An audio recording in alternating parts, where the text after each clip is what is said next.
life is real short. So you add up all your traveling, add up all your sleeping, add up all your school, add up all your entertainment, you've probably been half your life doing nothing. So what am I'm 35 years old.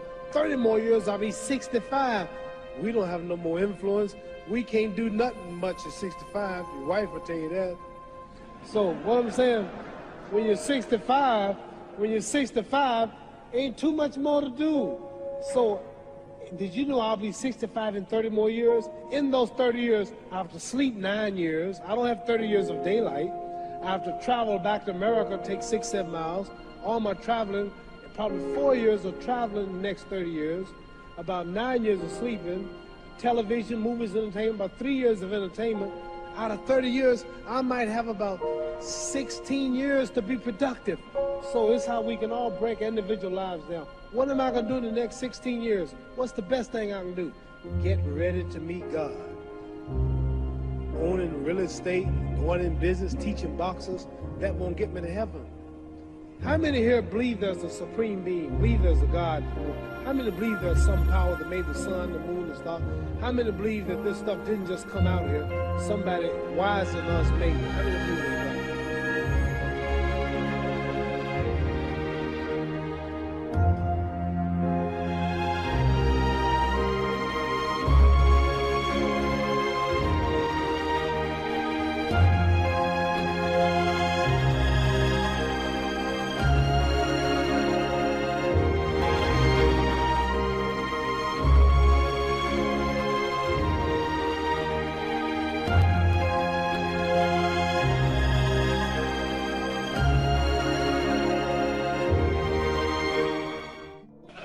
You continue to be unafraid of this, man. Yeah, I'd like to say something right here. You know, Cassius Clay, yes. Why do you want to say Cassius Clay when Howard Cosell and everybody is calling you Muhammad Ali? Then why you got to be the one of all people whose color to keep saying Cassius Clay? Howard Cosell is not the one who's going to fight you. I am. You making it really hard on yourself now. Why don't you keep the thing in the sport angle? Why don't you call me my name, man? Well, what's your name? You told me your name was Cassius Clay a few years ago. I never told you my name was Cassius Clay. My name is Muhammad Ali, and you will announce it right there in the center of that ring after the fight if you don't do it now. For the benefit of this broadcast, him, all right? You just acting just like an old Uncle Tom. Another Floyd Patterson. I'm going to punish you. You ain't got no... Back off. Don't call me no Uncle Tom. That's what you are, Uncle Tom. Why are you going to call me Uncle Tom? You heard me. Just back off of me. And so, ladies and gentlemen, as the two contestants prepare for battle right now, back off. Another interview has been recorded for posterity as the two gentlemen continue to promote the fight.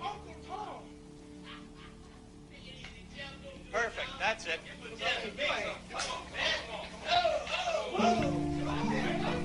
Come on. Keep shooting. Fight.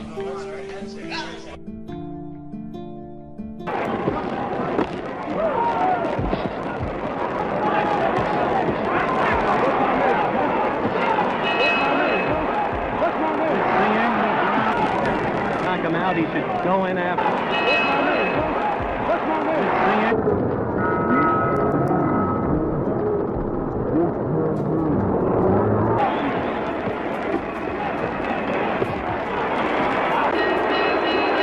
Fight is over. I'm going to be going. 30 round, 137. Muhammad Ali, 148. As you can see, an overwhelming, unanimous decision the undisputed for the champion of the world, Muhammad Ali.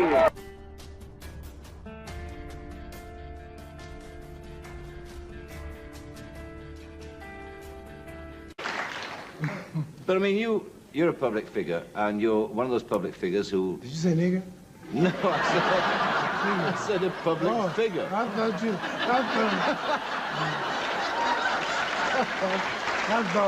thought you said you're a public nigger. Well, I dare say that. Figure. That's right, figure. Oh, I thought... Oh, so hit you, man. This is your public figure. I thought you said public nigger. No, okay. public figure. And also, you're one of the public figures. You don't hide from your public. You walk around. You talk to people. You meet people. That's right. Have you ever thought about being assassinated? Didn't I read your mind? You did. See? I wrote a poem. Better far from all I see, to die fighting to be free. What more fitting end could be? Better that I say my sooth. I'd rather die demanding truth while I'm still akin to youth. Better now they're made own, now their fear of death is gone.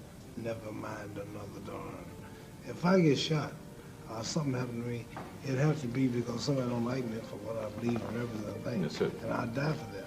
You would. And let me tell you, if somebody want to get you, see, in the Holy Quran, the Islamic Bible, it says, not one soul comes on earth without the permission of Allah, God. Not one soul leaves without the permission. When you die, it's time. So I don't believe that it's time for me to die in that way. If it is, then I welcome it. Because if you're the president and somebody really wanted you, I don't care how much you have security, if somebody would give their life for you, they'd come up and say, give me your autograph. And just take me, don't care. So when a person don't care for his life, you dead. So how can I worry about all the people in the world, all the countries who want me? I don't want to know. If it happens, it happens. It's God's will. If I ride an airplane, I'm not scared of nothing. And I fly every day and I hate them. You still hate them? Man, we got in a thunderstorm a couple of weeks ago, and that plane went up, went down, the wings did that, and the back tail of the plane shook, and I almost knew it was gonna split and crack. Could you imagine a plane cracking up when you're not dead yet and it split, and you flying out, and you're out there, you're flying through the clouds, and you're waiting to hit the ground, it's a bad feeling. You never lost that fear of flying? I know I fear it, but I always wonder what would happen if something happened. Yeah. So I don't worry about dying. Do you have a bodyguard? Do you have... No. You don't? I got one bodyguard. He has no eyes, though he sees. He has no ears, though he hears. He remembers everything with the aid of mind and memory. When he wishes to create a thing, he just orders it to be and it comes into existence. But this order is not conveyed in words, which takes a tongue to formulate or his sound carries ears. He hears the secrets of those under quiet thoughts. He stops those who's that? That's God. Oh, he's my bodyguard. He's your bodyguard. He's the supreme, the wise. So if I can't depend on him, if I get a bodyguard, I'm telling God, I don't trust you. I'm telling God, I'm watching for everybody. He gets at the gun. I'll watch for somebody. No. Allah is my God.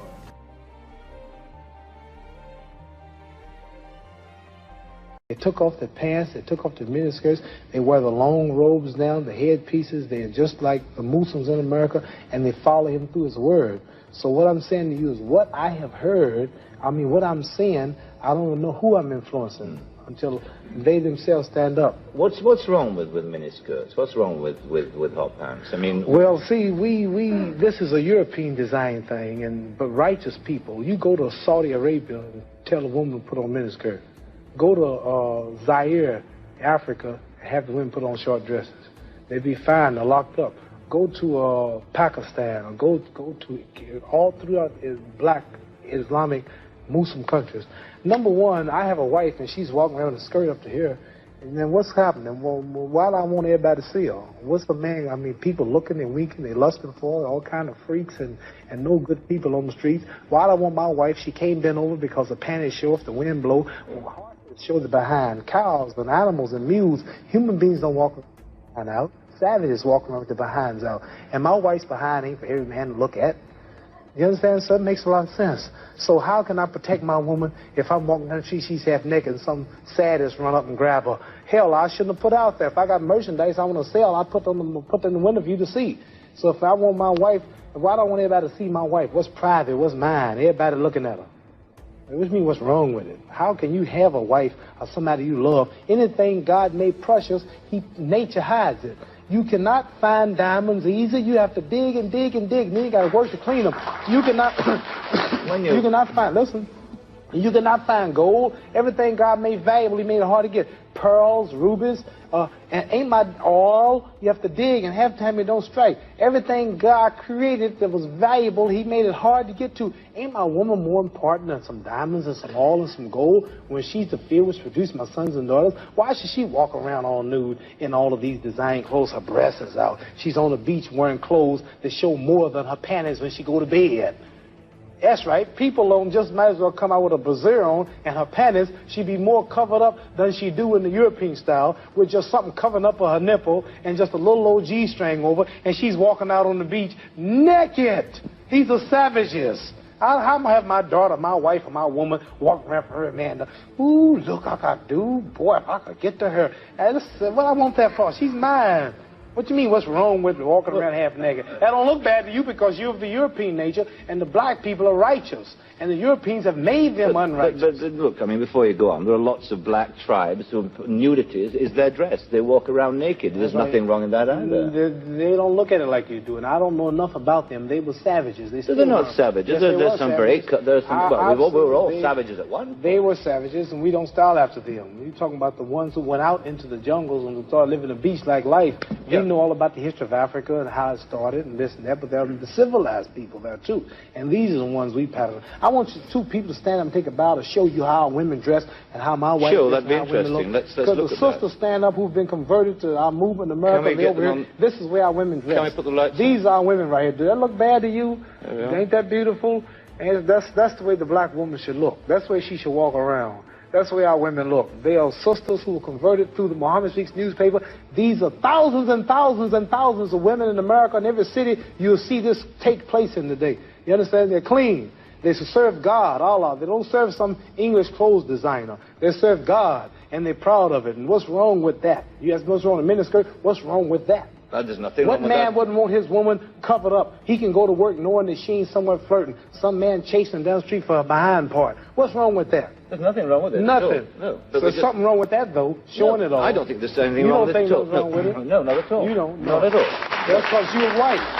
That's because your nature's not righteous. No, listen, it's not because I'm white and you're black. I mean, that's nonsense. No, and you know your nature is not righteous. How do you mean my nature your is not nature's righteous? You said you don't mind your woman walking half naked. You're making some incredible assumptions about me. You tell me you don't. It's the truth. You're telling the world on television. Have you got the priority on the truth? Yes, you know the truth more than I do? The truth is that you don't mind your woman walking around half nude.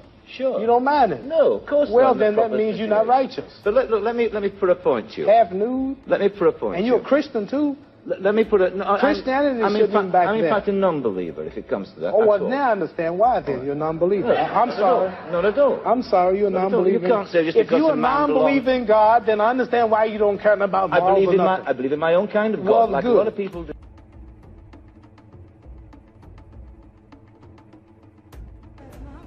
I'd like to know what you're going to do when you retire from boxing.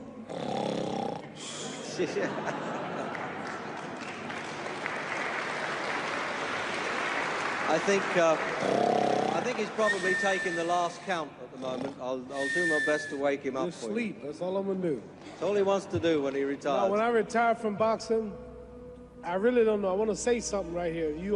This might make you all think. Life is not really long. Let's say the average person 30 years old. If you're 30 years old, you are not but about 7 years old. How can I prove it? Add up all the 7, 8, 9 hours you slept for 30 years.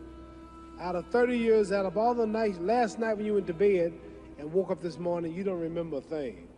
You've been unconscious for about 8 years. If you're 30 years old, you slept about 8 years. Okay.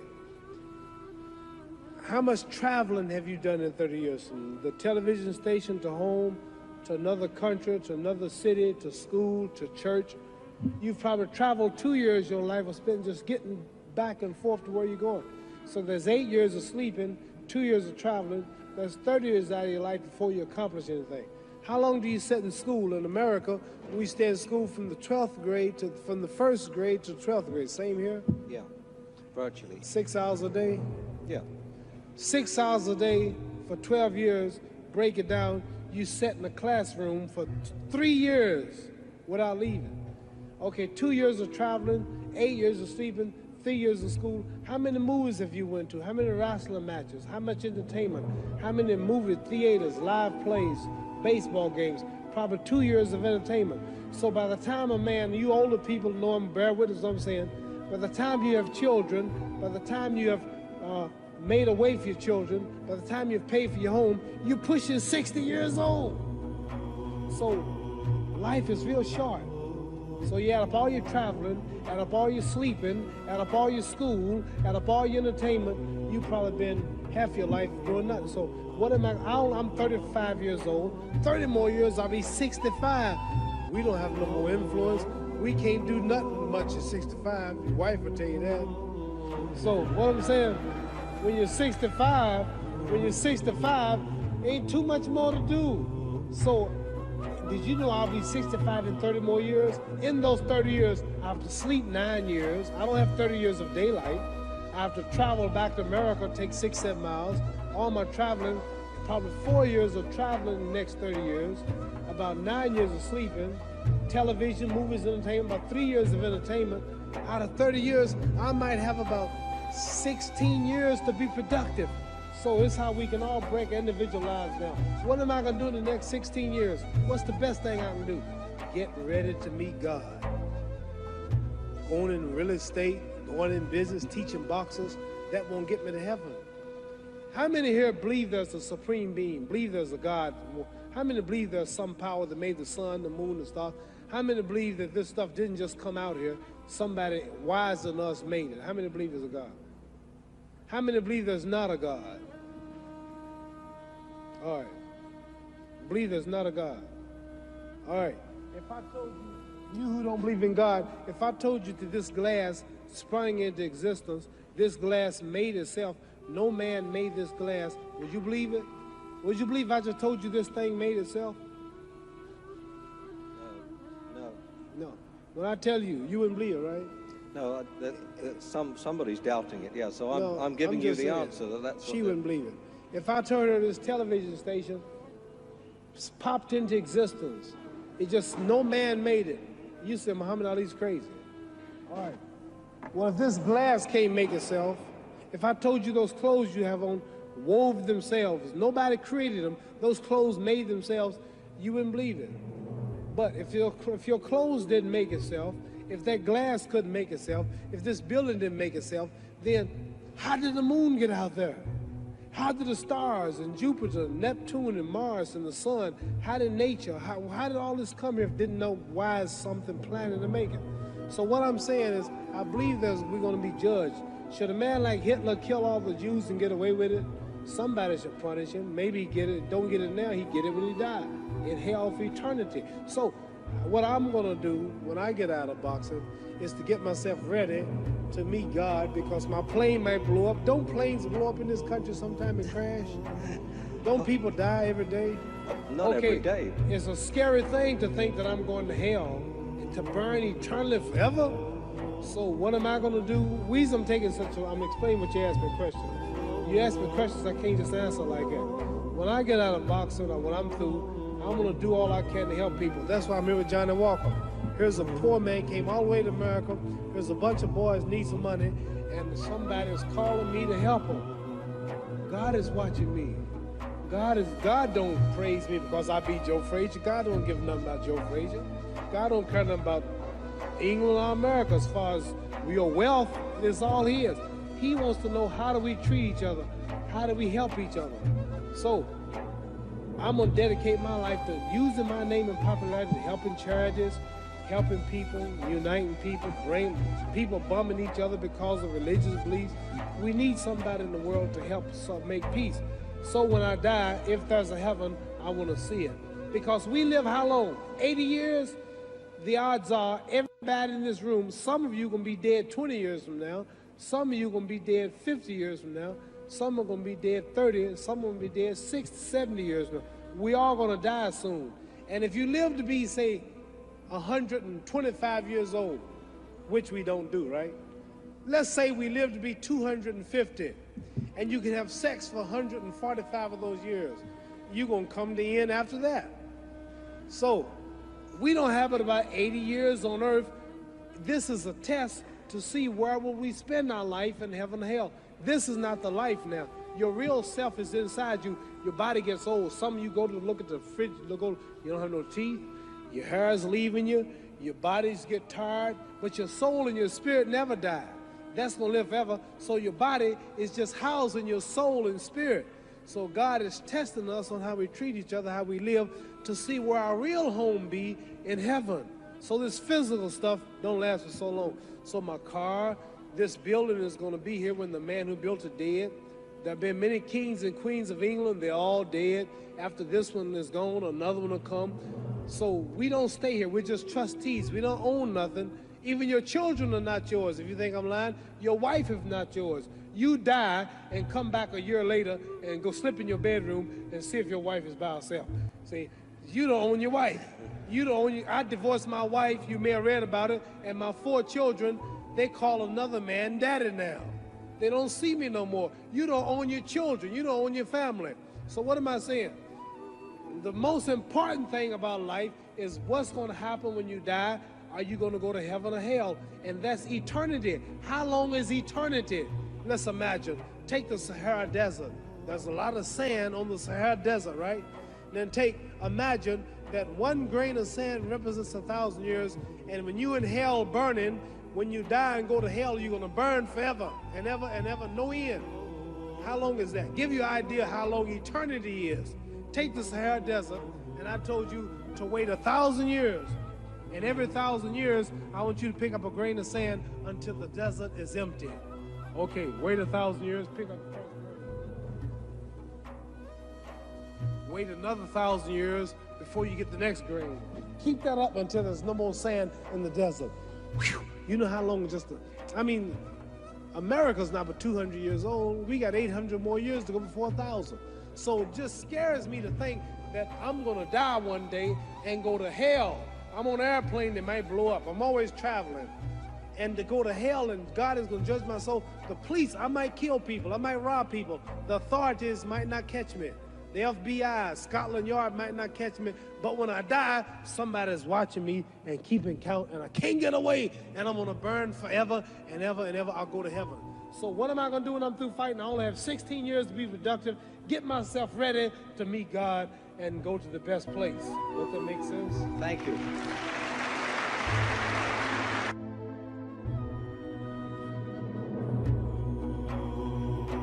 The news that is made in this book is that while everyone knows you suffer from Parkinson's syndrome, the damage to your brain has not affected your mental capacity at all. It hasn't. I hope not. You hope not? It has affected your movement. It has affected your speech. It has affected your facial expression, but it has not affected your mental capacity. Does it bother you when you hear people say, as they do, Muhammad Ali's punch drunk? No. I didn't drink that much. Does it bother you when people say, no, you know, you should have gotten out earlier, you're sick as a result of the punches? If I thought if I did, I wouldn't come on the show. You wouldn't come on here? No, because I'd be worried about what you asked me. When you look at the old pictures of the fast-talking, fast-moving... You show me a picture of you show me a picture of you and myself, and we look much younger then. Things change. Does your present condition upset you? Does it bother you? Only a trial from Allah. God tries you in wealth, tries you in pain, tries you in failure, whatever. So I don't know what he's in store. You view this as your trial, then? Yes. How are you passing it? This success, Are you matching the trial? You up to the challenge? I'm doing it right now. Coming on your show. Facing you. Make it sound so hard to do. I started to come. Why? Because I realized I'm not healthy like I was. I realized you'll ask questions like you're asking. But my pride would make me say no. But in the Holy Quran, it says if you got 1 ounce of pride, you can't enter paradise. So it scares me to think that I'm too proud to do a show because of my condition. A short choosing right to the shore. Liston goes down. The numbers and tapes can only hint at the greatness of Ali. He was an Olympic champion. He won 56 pro fights. He commanded the first $1 million purse. He won the heavyweight title a record-setting 3 times. He gave unforgettable performances from Houston to New York and Zaire to Manila. But those days, Ali claims, no longer concerned him. See, I've conquered the world. I've had all the fame. They said the world most known man, made money, wine, women, song. And did you know 25 years is over that quick? So that tells me there's got to be a God or something better than this. You telling me you didn't enjoy it? I thought it did. It's only an illusion. You think about your own death much? 5 times a day when I pray. And see, this life is short. This life is a preparation for the eternal life. And people who are spiritual know what I'm talking about. So, I might die tomorrow, I might die next week. I don't know when I die.